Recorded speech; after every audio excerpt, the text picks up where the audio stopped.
Hello students, आज आम इतिहास अष्टम अध्याय मौर्य साम्राज्यर उत्थान विषय पढ़ा। प्राचीन काल में उत्तर भारत में मगध नामक एक शक्तिशाली साम्राज्य रही। यह साम्राज्य 200 वर्ष काल तिष्ठि रही।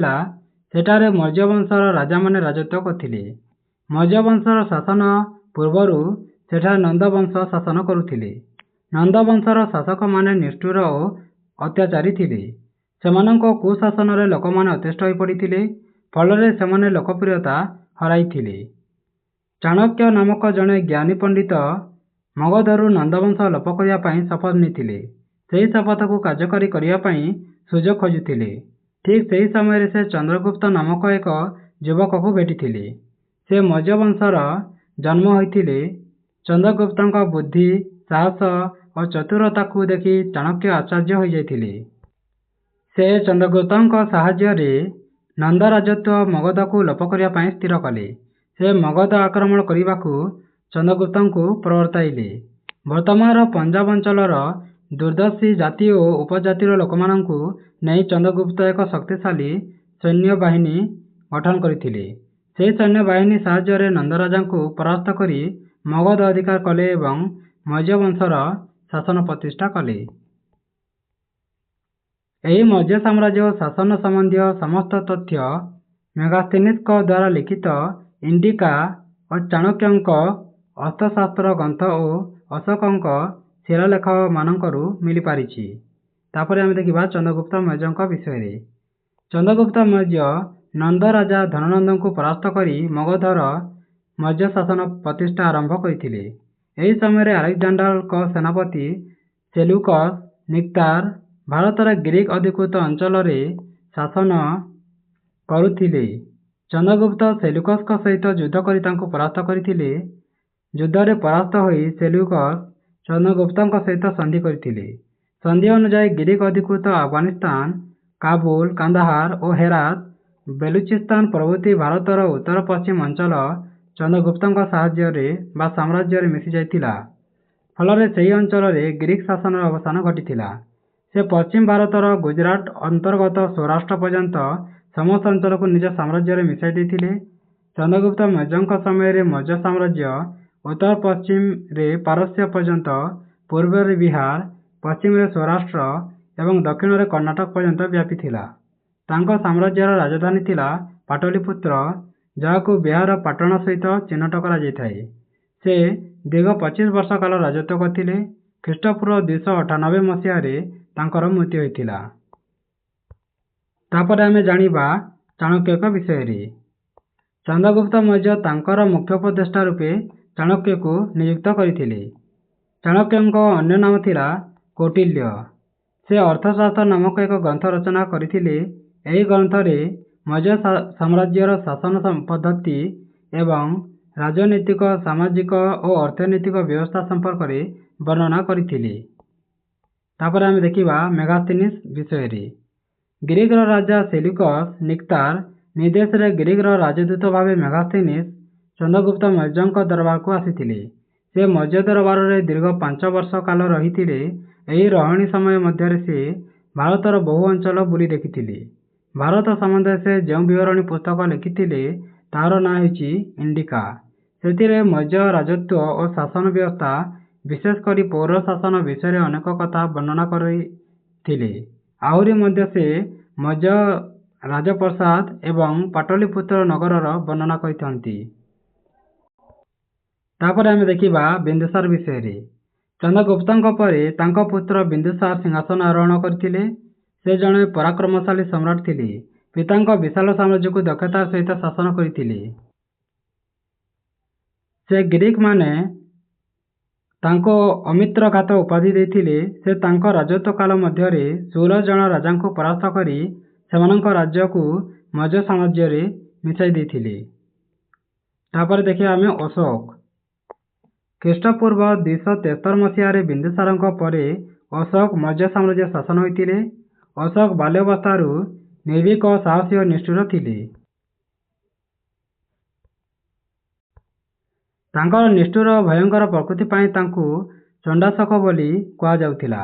बिंदुसारଙ୍କ शासन काल रे ତକ୍ଷଶିଳାରେ ବିଦ୍ରୋହ ଦେଖାଦେଇଥିଲା। ସେହି ବିଦ୍ରୋହକୁ ଦମନ କରିବା ପାଇଁ ରାଜକୁମାର ଅଶୋକଙ୍କୁ ପଠାଯାଇଥିଲା। ଅଶୋକ ବିଦ୍ରୋହକୁ ଦମନ କରିବାକୁ ତକ୍ଷଶିଳା ଓ ଉଜ୍ଜୟିନୀର ପ୍ରାଦେଶିକ ଶାସନକର୍ତ୍ତା ରୂପେ ନିଯୁକ୍ତି ହୋଇଥିଲେ। ଅଶୋକ ବିନ୍ଦୁସାରଙ୍କ ମୃତ୍ୟୁ ପରେ ମଗଧ ସିଂହାସନ ଆରୋହଣ କରିଥିଲେ, କିନ୍ତୁ ତାଙ୍କର ଅଭିଷେକ 4 ବର୍ଷ ପରେ ହୋଇଥିଲା। ତାପରେ ଦେଖିବା ଆମେ କଳିଙ୍ଗ ଯୁଦ୍ଧ ବିଷୟରେ। ସୁବର୍ଣ୍ଣରେଖା ନଦୀ ଠାରୁ ଗୋଦାବରୀ ନଦୀ ପର୍ଯ୍ୟନ୍ତ ସୁବିସ୍ତୃତ ପୂର୍ବ ସାଗର କୂଳବର୍ତ୍ତୀ ଅଞ୍ଚଳ କଳିଙ୍ଗ ରାଷ୍ଟ୍ରରେ ଅନ୍ତର୍ଭୁକ୍ତ ଥିଲା। ଏହା ପ୍ରାଚୀନ ଭାରତର ଏକ ଶକ୍ତିଶାଳୀ ସ୍ୱାଧୀନ ରାଷ୍ଟ୍ର ଥିଲା। ଅଶୋକ ନିଜ ସାମ୍ରାଜ୍ୟର ନିକଟରେ ଥିବା ଏକ ସ୍ୱାଧୀନ ଓ ଶକ୍ତିଶାଳୀ ରାଷ୍ଟ୍ରର ସ୍ଥିତିକୁ ସହ୍ୟ କରିପାରିନଥିଲେ। ଏହି କଳିଙ୍ଗ ରାଷ୍ଟ୍ର ବର୍ତ୍ତମାନର ଓଡ଼ିଶା ରାଜ୍ୟ ଥିଲା। ବିପୁଳ ଐଶ୍ୱର୍ଯ୍ୟର ଅଧିକାରୀ ଓ ବାଣିଜ୍ୟ କାରବାରର ପୀଠସ୍ଥଳୀ ଥିଲା। ମଗଧ ସାମ୍ରାଜ୍ୟର ଅର୍ଥନୈତିକ ସ୍ଥିତିକୁ ସୁଦୃଢ଼ କରିବା ପାଇଁ ଅଶୋକ କଳିଙ୍ଗ ଆକ୍ରମଣ କରିଥିଲେ। ଖ୍ରୀଷ୍ଟପୂର୍ବ 261 ମସିହାରେ ଅଶୋକ କଳିଙ୍ଗ ଆକ୍ରମଣ କରିଥିଲେ। ଅନେକ ବିଶ୍ୱାସ କରନ୍ତି ଯେ ଶକ୍ତିଶାଳୀ କଳିଙ୍ଗ ବାହିନୀ ଭୁବନେଶ୍ୱରର ଦୟାନଦୀ କୂଳରେ ଥିବା ଧଉଳି ପାହାଡ଼ ନିକଟରେ ଅଶୋକଙ୍କ ସେନାବାହିନୀକୁ ପ୍ରତିରୋଧ କରିଥିଲେ। କଳିଙ୍ଗ ସେନାର ପ୍ରବଳ ପରାକ୍ରମ ଅଶୋକଙ୍କ ସେନା ସମ୍ମୁଖରେ ପରାଜୟ ବରଣ କରିଥିଲା। ଏହି ଯୁଦ୍ଧରେ 1 ଲକ୍ଷ ଲୋକ ନିହତ ହୋଇଥିଲେ। 1.5 ଲକ୍ଷ ଲୋକ ବନ୍ଦୀ ମଧ୍ୟ ହୋଇଥିଲେ। ଯୁଦ୍ଧଜନିତ ମୃତ୍ୟୁ, ରକ୍ତପାତ, କ୍ଷୟକ୍ଷତି ଓ ଆହତ ସୈନ୍ୟମାନଙ୍କର ଆର୍ତ୍ତଦାନ ଅଶୋକଙ୍କ ହୃଦୟକୁ ବ୍ୟଥିତ କରିଥିଲା। ତାଙ୍କର ହୃଦୟ ପରିବର୍ତ୍ତନ ହୋଇଥିଲା। ସେଠାରେ ସେ ଅସ୍ତ୍ର ତ୍ୟାଗ କରି ଜୀବନରେ ଆଉ ଯୁଦ୍ଧ କରିବେ ନାହିଁ ବୋଲି ସ୍ଥିର କରିଥିଲେ। ତାପରେ ଦେଖିବା ଆମେ ଅଶୋକଙ୍କ ବୌଦ୍ଧ ଧର୍ମ ଗ୍ରହଣ ଓ ପ୍ରଚାର। କଳିଙ୍ଗ ଯୁଦ୍ଧ ଅଶୋକଙ୍କ ଜୀବନଧାରାକୁ ସମ୍ପୂର୍ଣ୍ଣ ରୂପେ ବଦଳାଇ ଦେଇଥିଲା। କଳିଙ୍ଗ ଯୁଦ୍ଧ ଯୋଗୁଁ ହୋଇଥିବା ରକ୍ତପାତ ହିଁ ଅଶୋକଙ୍କୁ ଚଣ୍ଡାଶୋକରୁ ଧର୍ମାଶୋକରେ ପରିଣତ କରାଯାଇଥିଲା। ଏହି ଯୁଦ୍ଧ ପରେ ଅଶୋକ ବୌଦ୍ଧ ଧର୍ମ ଗ୍ରହଣ କରିଥିଲେ ଏବଂ ତାହାର ଉନ୍ନତି ଓ ପ୍ରସାର ପାଇଁ ନିଜକୁ ନିୟୋଜିତ କରିଥିଲେ। ବୌଦ୍ଧ ଧର୍ମର ଅହିଂସା ନୀତି ପ୍ରତି ଆକୃଷ୍ଟ ହୋଇ ତାଙ୍କର ପ୍ରଚାର ପାଇଁ ସେ ଉଦ୍ୟମ କରିଥିଲେ। ଅଶୋକ ଧର୍ମ ପ୍ରଚାର ପାଇଁ ଲୁମ୍ବିନୀ, ସାରନାଥ, କୁଶୀନଗର ଇତ୍ୟାଦି ସ୍ଥାନକୁ ନିଜେ ଯାତ୍ରା କରିଥିଲେ। ତାଙ୍କର ଏହି ଯାତ୍ରାକୁ ଧର୍ମଯାତ୍ରା କୁହାଯାଏ। ବୌଦ୍ଧ ଧର୍ମର ପ୍ରଧାନ ପୀଠସ୍ଥଳୀ ମାନଙ୍କୁ ଯାତ୍ରା କରିବା ଦ୍ୱାରା ଅନେକ ଲୋକ ବୌଦ୍ଧ ଧର୍ମ ପ୍ରତି ଆକୃଷ୍ଟ ହୋଇ ଏହି ଧର୍ମ ଗ୍ରହଣ କରିଥିଲେ। ତାପରେ ଆମେ ଦେଖିବା ଶିଳାଲିପି। ଅଶୋକ ବୌଦ୍ଧ ଧର୍ମ ପ୍ରସାର ପାଇଁ ଅନେକ ସ୍ତମ୍ଭ, ସ୍ତୂପ, ବିହାରମାନ ସାମ୍ରାଜ୍ୟର ବିଭିନ୍ନ ସ୍ଥାନ ନିର୍ମାଣ କରିଥିଲେ। ଭୁବନେଶ୍ୱର ନିକଟରେ ଧଉଳି ପାହାଡ଼ରେ ତାଙ୍କର ଏକ ଶିଳାଲେଖ ଦେଖିବାକୁ ମିଳେ। ତାଙ୍କର ଆଉ ଏକ ଶିଳାଲେଖ ଗଞ୍ଜାମ ଜିଲ୍ଲାର ଜଉଗଡ଼ଠାରେ ଅଛି। ତାଙ୍କ ନିର୍ଦ୍ଦେଶରେ ଶିଳା ଓ ସ୍ତମ୍ଭମାନଙ୍କରେ ଖୋଦିତ ଲେଖାର ବିଷୟବସ୍ତୁ ହେଉଛି ପ୍ରଜା ଓ ରାଜକର୍ମଚାରୀମାନଙ୍କର ପ୍ରତି ଉଦ୍ଦିଷ୍ଟ ଅନୁଷ୍ଠାନ। ଏହା ମଧ୍ୟ ତାଙ୍କ ଦ୍ୱାରା ପ୍ରବର୍ତ୍ତକ ଧମ୍ମନୀତି ସୂଚନା ବା ସୂଚାଇ ଦେଇଥାଏ। ଧମ୍ମ କୌଣସି ଏକ ନିର୍ଦ୍ଦିଷ୍ଟ ଧର୍ମକୁ ବୁଝାଏ ନାହିଁ। ଅଶୋକ ତାଙ୍କ ଅନୁଶାସନରେ ଜନସାଧାରଣମାନଙ୍କୁ ତାଙ୍କ କର୍ତ୍ତବ୍ୟ ପ୍ରତି ସଚେତନ କରାଇବା ପାଇଁ ନୀତିବାଣୀଗୁଡ଼ିକ ଖୋଦନ କରିଥିଲେ। ସେହି ନୀତିଗୁଡ଼ିକ ହେଲା ଜୀବ ହତ୍ୟାରୁ ନିବୃତ୍ତ ରହିବା, ଜୀବ ପ୍ରତି ଅହିଂସା ଭାବ ପ୍ରଦର୍ଶନ କରିବା, ପିତାମାତା ଗୁରୁଜନମାନଙ୍କର ଆଦେଶ ପାଳନ କରିବା, ଗୁରୁଜନଙ୍କୁ ଭକ୍ତି କରିବା, ବନ୍ଧୁବର୍ଗ, ଆତ୍ମୀୟ ସ୍ୱଜନ, ବ୍ରାହ୍ମଣ, ବୃଦ୍ଧ ଓ ବିପଦଗ୍ରସ୍ତମାନଙ୍କ ପ୍ରତି ଉତ୍ତମ ଆଚରଣ ପ୍ରଦର୍ଶନ କରିବା, ଦାସ ଦାସୀ ବା ଭୃତ୍ୟମାନଙ୍କ ପ୍ରତି ଦୟା କରିବା, ସତ୍ୟ କହିବା, ସାମାନ୍ୟ ସଞ୍ଚୟ କରିବା ଇତ୍ୟାଦି କହିଥିଲେ। ପ୍ରେମ ଓ ବନ୍ଧୁତା ଦ୍ୱାରା ହୃଦୟ ଜୟ କରିଦେବା, ଏଣୁ ସମସ୍ତ ଲୋକ ପରସ୍ପର ପ୍ରତି ଭ୍ରାତୃଭାବ ପ୍ରଦର୍ଶନ କରିବା ଆବଶ୍ୟକ ବୋଲି କହିଥିଲେ। ତାପରେ ଦେଖିବା ଧର୍ମ ମହାମାତ୍ର। ଅଶୋକ ଧର୍ମ ମହାମାତ୍ର ନାମକ କର୍ମଚାରୀମାନଙ୍କୁ ନିଯୁକ୍ତ ଦେଉଥିଲେ। ଏହି ଧର୍ମ ମହାମାତ୍ରମାନେ ସମଗ୍ର ଦେଶରେ ଭ୍ରମଣ କରି ଲୋକମାନଙ୍କୁ ତାଙ୍କ ଦ୍ୱାରା ପ୍ରବର୍ତ୍ତିତ ଧମ୍ମନୀତି ଶୁଣାଉଥିଲେ ଏବଂ ବୌଦ୍ଧ ଧର୍ମ ପ୍ରତି ଆକୃଷ୍ଟ କରିବା ପାଇଁ ଧମ୍ମନୀତିକୁ ବୁଝାଉଥିଲେ। ଏହାଛଡ଼ା ଅଶୋକ ରାଜୁକ, ପ୍ରାଦେଶିକ ଓ ଯୁକ୍ତ ନାମକ କର୍ମଚାରୀମାନଙ୍କୁ ନିଯୁକ୍ତି କରିଥିଲେ। ଏମାନେ ପ୍ରଜାମାନଙ୍କୁ ଶ୍ରଦ୍ଧା କରିବା ସହିତ ସେମାନଙ୍କର ମଙ୍ଗଳ ପାଇଁ କାର୍ଯ୍ୟ କରୁଥିଲେ। ତାପରେ ଦେଖିବା ଲୋକହିତକର କାର୍ଯ୍ୟଗୁଡ଼ିକ। ଅଶୋକ ପ୍ରଜାମାନଙ୍କର ମଙ୍ଗଳ ପାଇଁ ବହୁ ଜନହିତକର କାର୍ଯ୍ୟ କରିଥିଲେ। ଲୋକମାନଙ୍କର ଯାତାୟାତ ପାଇଁ ସେ ରାସ୍ତାମାନ ନିର୍ମାଣ କରିବା ସହ ପଥିକମାନଙ୍କର ସୁବିଧା ପାଇଁ ରାସ୍ତା କଡ଼ରେ ଛାୟା ପ୍ରଦାନକାରୀ ବୃକ୍ଷରୋପଣ କରିଥିଲେ। ଲୋକମାନଙ୍କ ସ୍ୱାସ୍ଥ୍ୟ ପ୍ରତି ଦୃଷ୍ଟି ଦେଇ ଅନେକ ସ୍ଥାନରେ ଔଷଧ ଜାତୀୟ ବୃକ୍ଷଲତାର ବଗିଚା କରିଥିଲେ।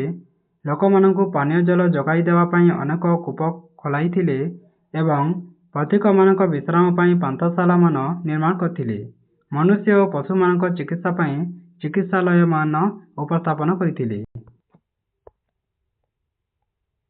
ତାପରେ ଆମେ ଦେଖିବା ଭାରତ ବାହାର ଦେଶ ସହ ସମ୍ପର୍କ। ମୌର୍ଯ୍ୟ ଶାସକମାନେ ଭାରତ ବାହାରେ ଥିବା ଦେଶମାନଙ୍କ ସହିତ ସମ୍ପର୍କ ରଖିଥିଲେ।